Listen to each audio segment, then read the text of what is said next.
what happens when you spend your 20s chasing a dream, living fast, and dealing with a lot of loss around you.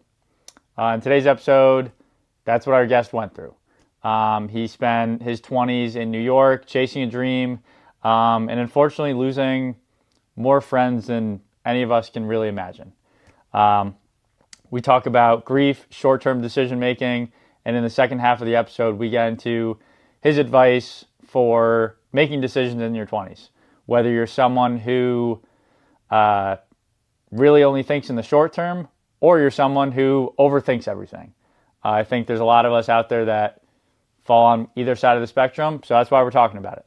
So if you've ever felt stuck in between today and planning for your future, this one's for you. And at this time, I'd like to thank my sponsors. Nobody, obviously I don't have any sponsors. Go enjoy the episode. Thanks for being here.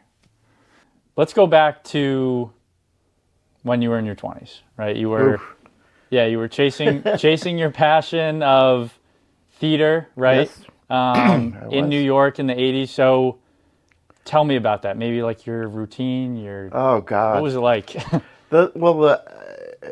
I think it's a misnomer to think that there was a routine. It was, I had a million part-time jobs. I waited tables. The sort of the stereotypical story. Mm-hmm.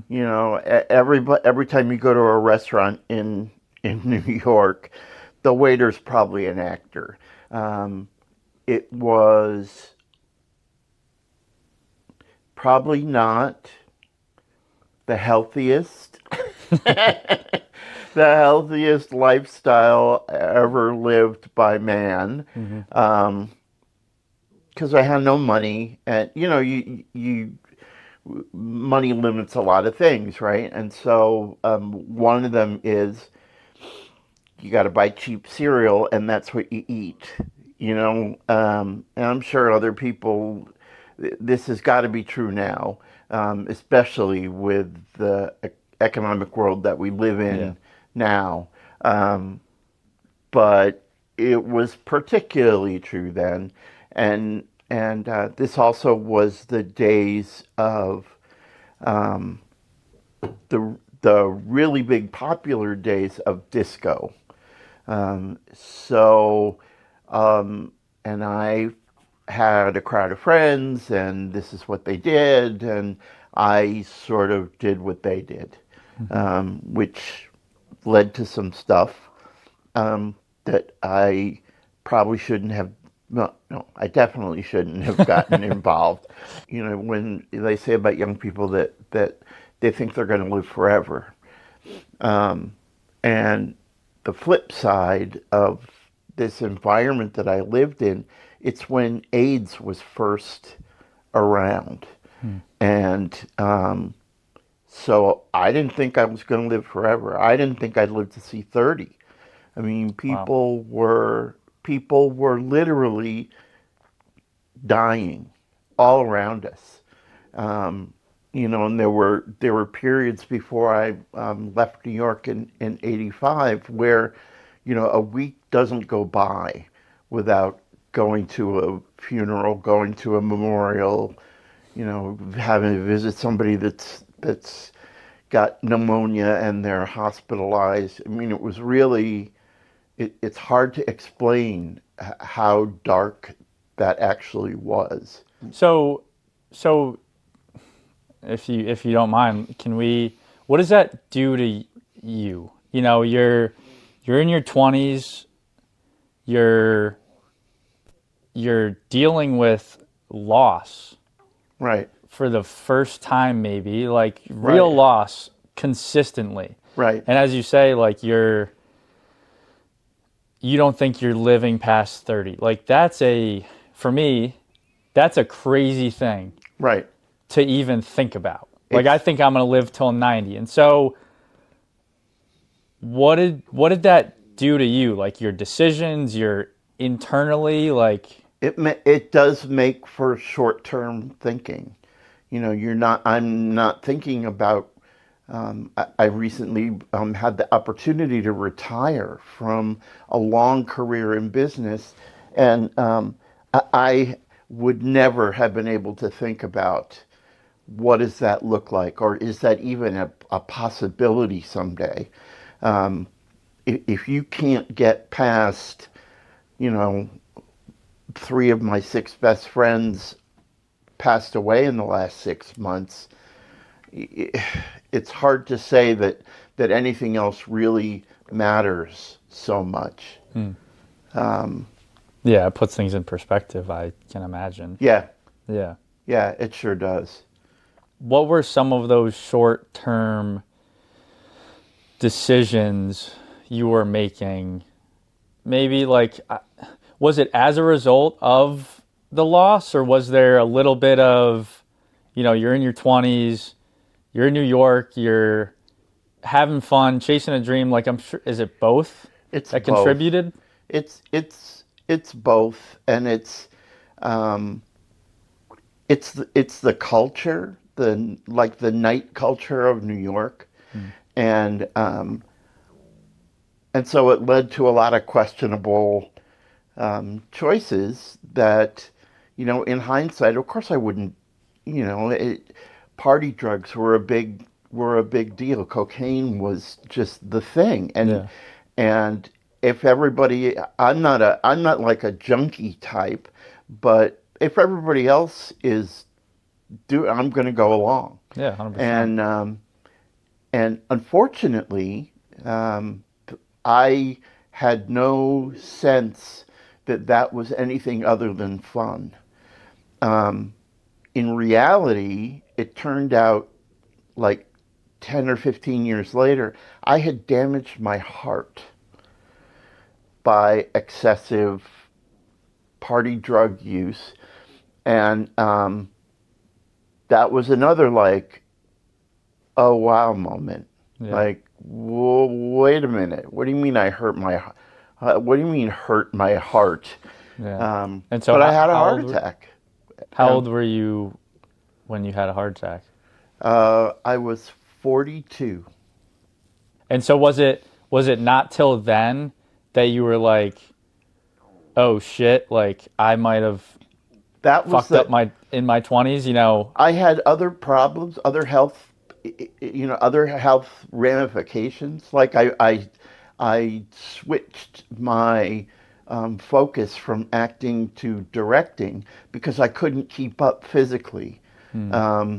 and the dance classes were just too much for me, and it was a slow deterioration. Then, when I'm no longer there and I'm on a one of the first business trips I ever went on when I changed careers, that's when I had a heart attack, and that's when I went, okay, what is this? Right. You know, here I'm thinking I'm safe. I left New York and I moved to Chicago to go to and because I was going to get a graduate school degree, and in theater, but I was going to have a more normal life, which I did do to a certain extent. I mean, it was much calmer than New York. Did you go there in part to leave the scene that you were in New York? Did That was the that primary. was the primary That reason? was the primary Okay, you're like reason grad because school is number 2. it just I got to get out of here. wore me down, Yeah. and I had I didn't even really pick Chicago. It picked me. I applied to 2 prestigious directing schools, Yale in New Haven, Connecticut, and Northwestern in Chicago, Illinois, and I did not get into Yale, but I did get into Northwestern. Yeah. So that's where I moved. That was the sum total of the thought. My best friend laughs about it now because I called him up on like a Wednesday and I said, "Don't be busy over the weekend. We're driving to Chicago," and we took a truck and all my shit and drove to Chicago. Yeah. And that's the sum total of how I ended up there. It was no, and now it's my home. I Yeah, mean, you've been there. I've been there since 1985. Yeah. So now it seems second nature Mm. to me. But at the time, it was just, I can't do this anymore. You didn't really think that long and hard about where you were going, kind of maybe what you were doing. Like, it was really just get me the hell out of here. Right. Yeah. And Right. so to go back a little bit to that, what, is there any specifics? You said like the drug party scene, like the lifestyle, the physical health, the diet, the sleep. What was all of that like that maybe led to, all right, I got to get out of here. Like, this is going to kill me. Um, I'm I don't I'm not surprised that I don't remember. Um, but what I imagine is that somebody passed away, and it hit me deeply.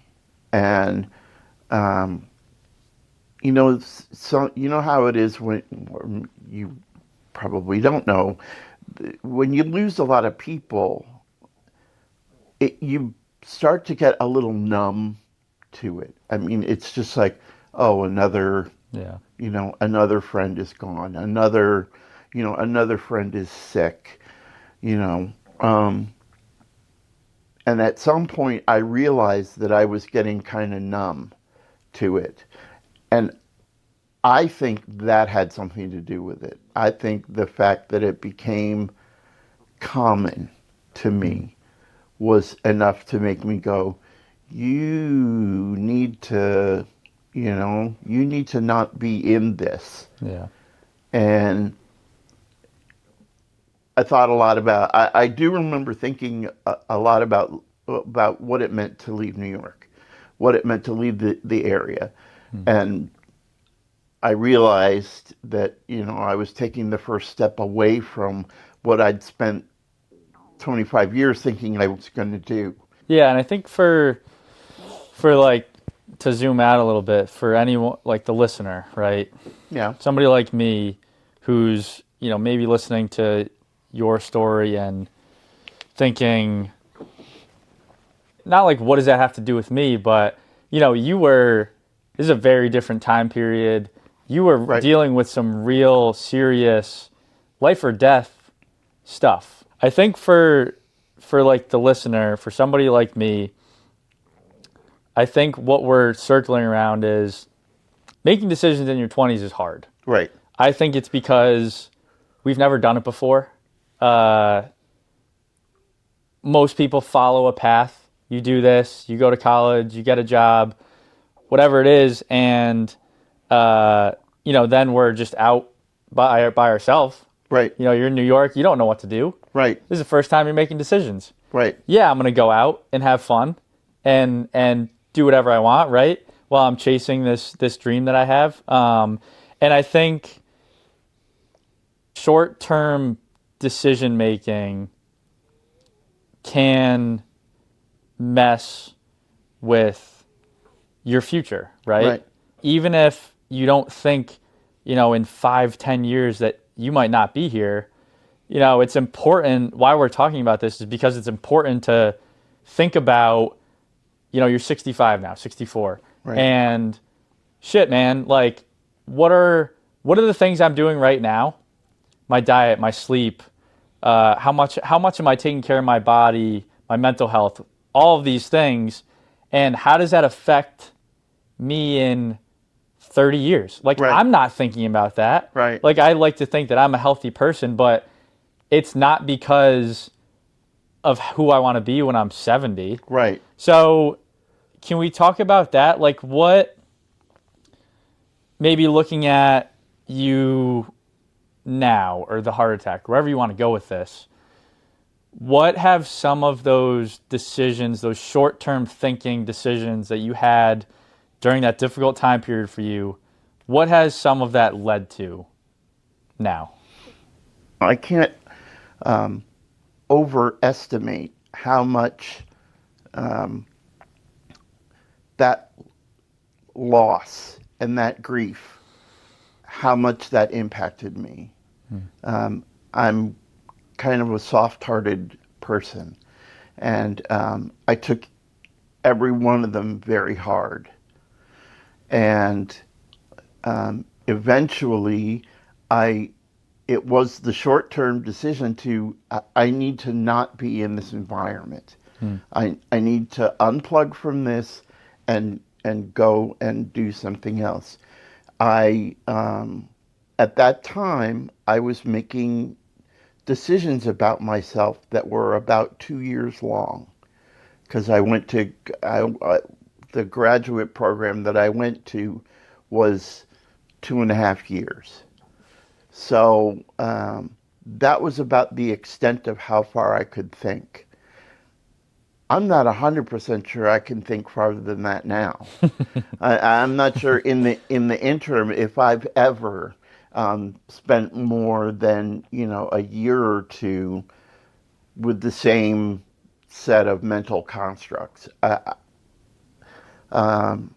I'm not somebody who sat down when they were 8 and decided they were going to be a fireman and, are now riding around on a red truck. That's just not me. I'm much more short-term focused.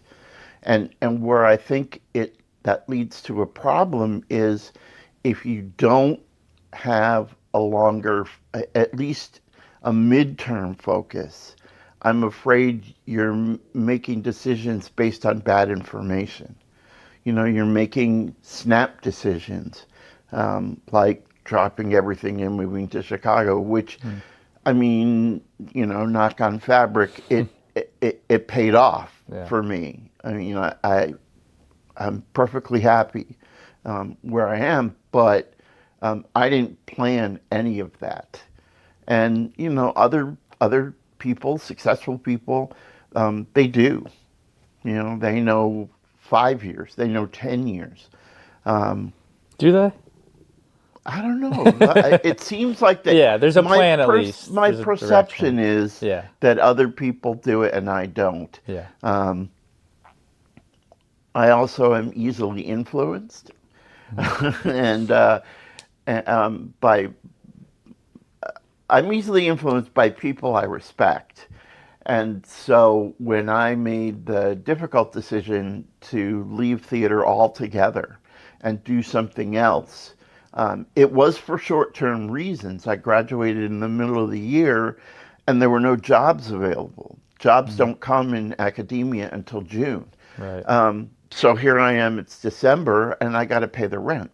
What do I do? And it took me off, I don't know, took me off on a separate path, but I was fortunate to have a maternal grandfather that I was very close to, and he counseled me to get a foot in somewhere and then let my skills and my personality drive me where I needed to go. And I tried a smaller company. I tried a startup. I was at an internet startup when it was cool. And it was a disaster. Yeah. It was, staff meetings where we're screaming at each other because we don't have the money to pay the payroll. So but where I ended up then was at one of the world's largest companies. It's a German engineering and product company. And so that was a huge, huge change and a huge, huge difference in opportunity. I got that job in 1994 and I never left. I had a dozen different jobs. I just retired this past February. And I had a dozen different jobs over all that time, but I worked at the same company. Yeah. Being retired was not ever a goal. It just happened. Yeah. I mean, it came up on me like, you're 65, what's your plan? Yeah. Well, I don't know. Do I Yeah. have to stop working? Yeah. Um, so, but I did, Yeah. and here I am. Mm-hmm. For, again, someone maybe like in their 20s right now, uh, who maybe is thinking a little bit too short term, Mm, right? Like, I don't know, a year, maybe, not even a couple days, right? I don't right. know. Like, you're Paycheck, very, I mean, paycheck to paycheck. yeah, sure, a couple weeks, a month. Yeah. Right, Like what, because I think kind of what you're saying is there's some benefit to that, right, right? Like there's give and take with everything. You're not saying, hey man, uh, acting on the short term is always bad. right, Like you spontaneously sort of moved to Chicago and it was a great move for you. right, There were other things too that maybe you wish you thought through more. right. And so what all that now, your experiences, what would you tell someone that's maybe making too many decisions based on the short term? I would say to to not make yourself crazy by trying to figure out what you're going to do with the rest of your life. Mm. Figure out where you look at where you are and figure out where you want to be in 1 year. That's like a reasonable amount of time to expect a reasonable amount of change. Is at the end of this year, it's like stereotypic stereotypical New Year's resolutions. Mm-hmm. Where next Christmas, what do I want to what do I want to be? It's not what do I want to be when I grow up, which is this huge, confusing, Right. with probably with a lot of variables you don't have any control over. Stick to the things that you can influence, the things that you can drive, the things that you can change, and pick a reasonable time like a year. The other thing that I'm a big fan of, because now I come from a big business background. I'm a big fan of having some kind of metric that Mm. lets you know where are you in the process. So if my goal is for this year, I want to put 20% of my money into a savings account so that I can buy a house. The metric then is every month you look at your bank accounts and you go, do I have more money than I had last month? Mm. Oh, I do? Okay, good. Is it 10%? Oh, okay, good. I'm doing good. Yeah. It's not rocket science, but it gives you a reason to stop, a reason to look, and then a reason to course correct if you have to. That's the other thing is you can't. Um, Nobody is a genius. Nobody has a crystal ball. Nobody knows exactly what's going to happen, even a year from now. So being flexible, being smart, being being open with yourself to how you're doing, and being honest about it.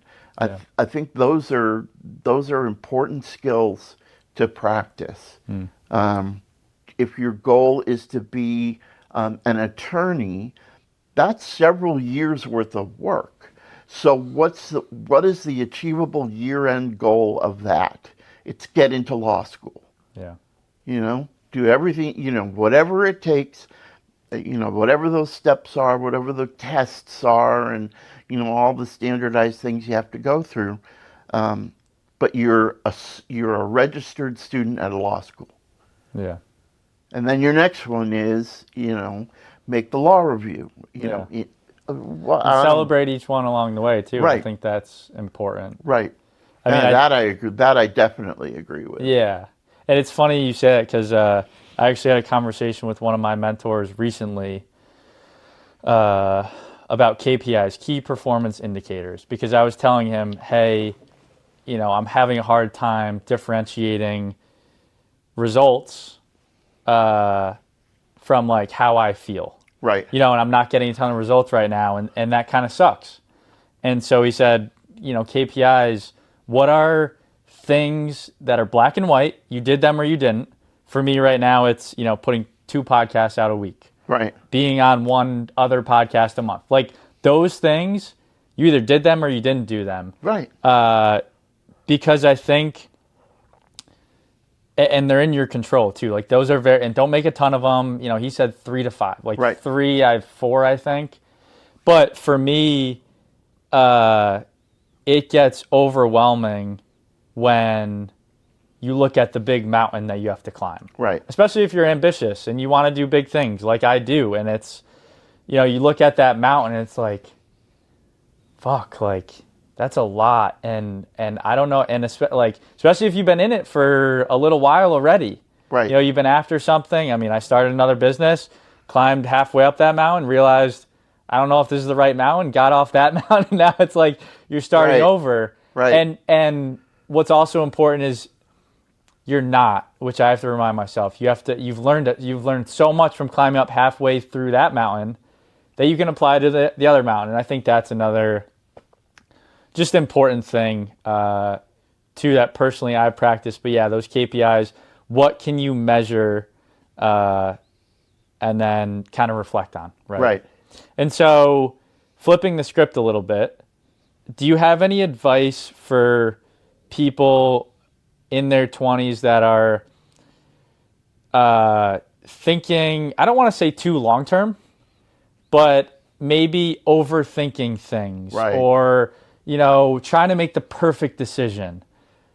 What would you say to those people on the other hand? Yeah, I to those people, I would, typically what I say is, number one, first and foremost, don't panic. Don't panic. Everything is fixable. Everything you can adjust. Everything you can, you set off and you've got the best possible map you had at the time and you discover it's wrong. So what do?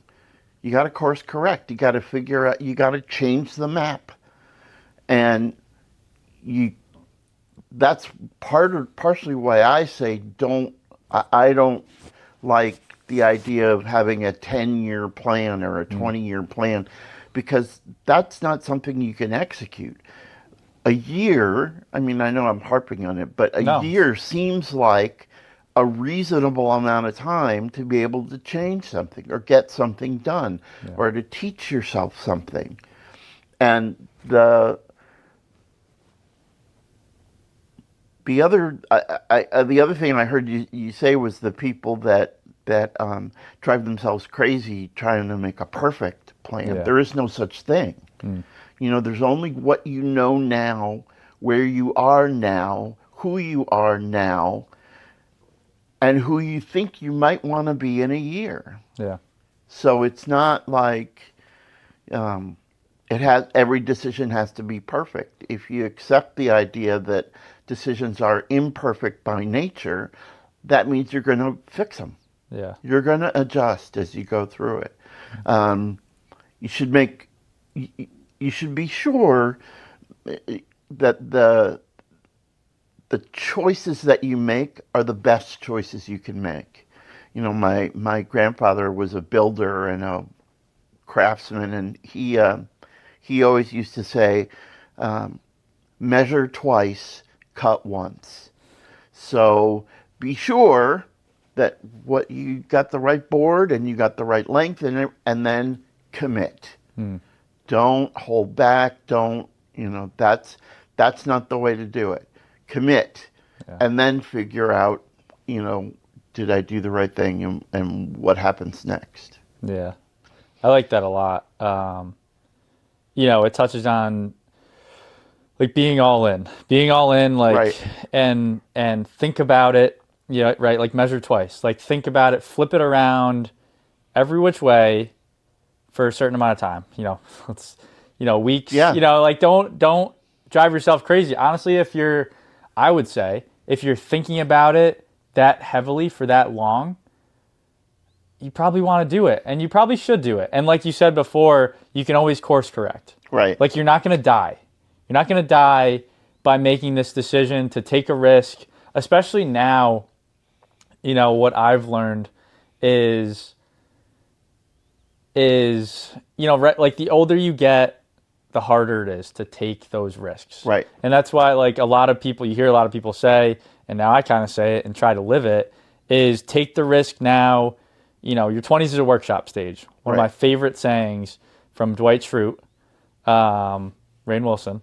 But yeah, like, whatever you do, be all in. Don't be afraid to make that change. Right. And then when you do, be all in on what you're doing. Right. And why that's important is because you want to find out if you were right or not, right? Right. You want to find out, is this right for me or is it not? And I think there's times in your life, in my life, where you half-ass something, you're not all in, you don't commit, Right. and then it doesn't work out, and you're like, well, shit, was it the thing, or was it because I didn't commit? And Right. now you don't know. And so, it's that being all in, regardless of the outcome. I've also failed at things or not gotten the result I've wanted, but I was all in, and so it was like I was okay with it. Right. Because you find out. Right. And so I 100%, I like that. Measure twice, cut once, and then commit. Right. Yeah. And so, just to reflect on your path, your experiences, all of it now, as you're 65, retired, who are you, and you kind of touched on this earlier, who are you now because of all of it? Even the short term, the long, like, all of it. How has that made you who you are today? Well, I think the largest thing that it's done for me is, I would say, it's like that 1960s poster that a lot of us had in our hanging in our bedrooms that said, "Don't sweat the small stuff." And I really embody that. I try to let as much of the detail go by without letting it upset me or concern me or derail me. At the same time, though, I have a perspective, and even if I only plan, even if I'm really only making plans for a year, now I understand really deeply what that means longer term. And so I think I have kind of a bifocal view of my life and what's going to happen. All right, like, I just went through a major life change. I retired, but I have a general sense of what that's going to be like. And then I've got some shorter term things that I'm going to start to work on, and I'm going to treat each of those as a discrete short term. Right. Short term being about a year, like I said. Yeah.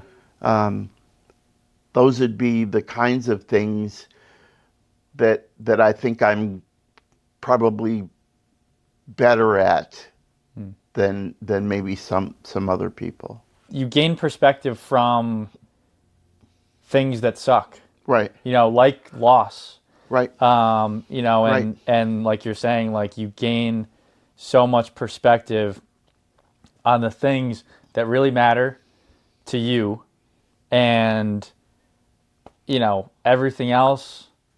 Somebody cuts me off in traffic, or I drop something, or whatever it might be, like, insert your kind of annoyance there. It's not that big a deal. And I'm sure Right. that even climbs all the way up to the bigger stuff too. Right. Some things hurt more than others, but yeah, I think handling loss, handling grief, handling those tough times, you're more equipped now Right. because of it.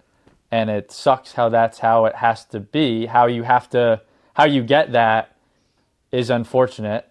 Right. But like you said before, that's how you are now. That's who you are now. That's who I am now. Yeah. It's all of that stuff adds up to who I am now. Yeah. And I wouldn't change any of it, no matter how negative. Um, I don't think it would. I don't think I would be the person that I am if those things hadn't happened and I hadn't made good choices and bad choices and in between choices. Yeah. So I'm happy with it. Yeah. I think that's important for everyone. It's just like live your story. Like that's, we were talking about before, what's the goal of this whole idea thing that I'm doing? Like, well, everyone has a story. Right. Everyone has their story. Your story is your story. My story is my story. Everyone's is different.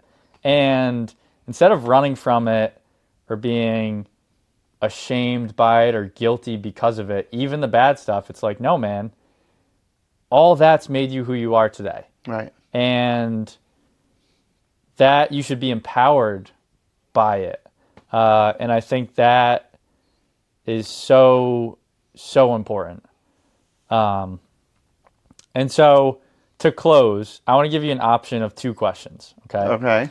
So question number 1, what would you tell your 25-year-old self now that you've which is a crazy kind of question because of what we've talked about, but what would you tell that person now? Question number 2, if you could sum up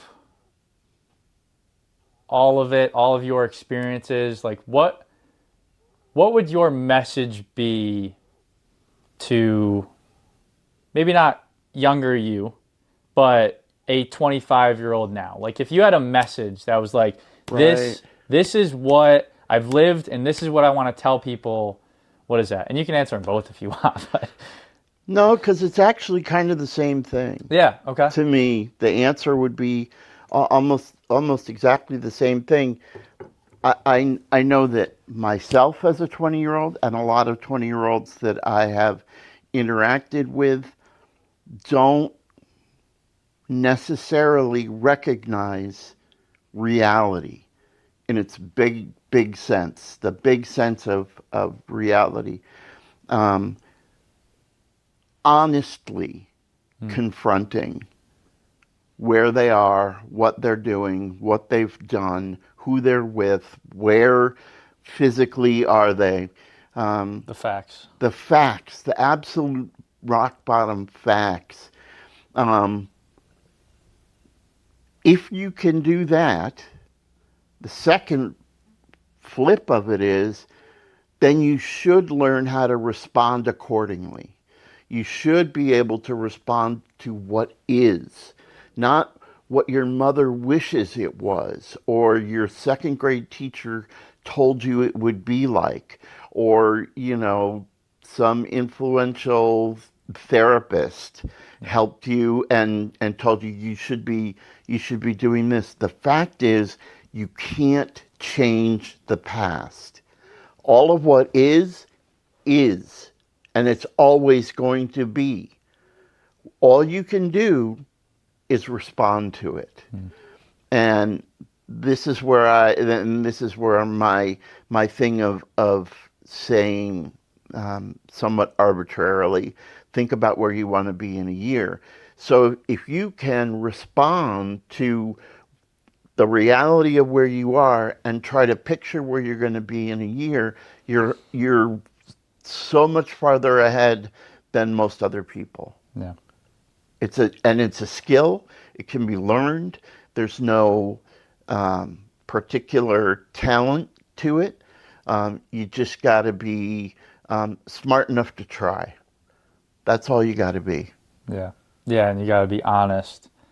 The first part Yeah. of that, which is probably the hardest part, is don't sugarcoat it. Right. Be brutally honest. And like also, it's okay.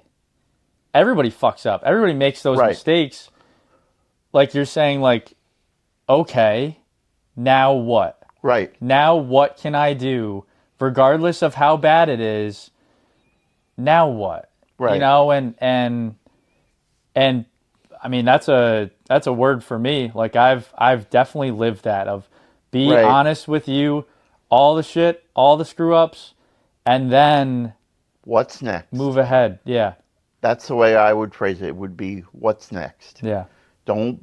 And what's in your control about it? Right. You know, Right. focus on those things. Right. Yeah. Focus on the places where you can make a difference in your own life and chart it out. All right, cut. That's the end of the episode. Thank you for listening.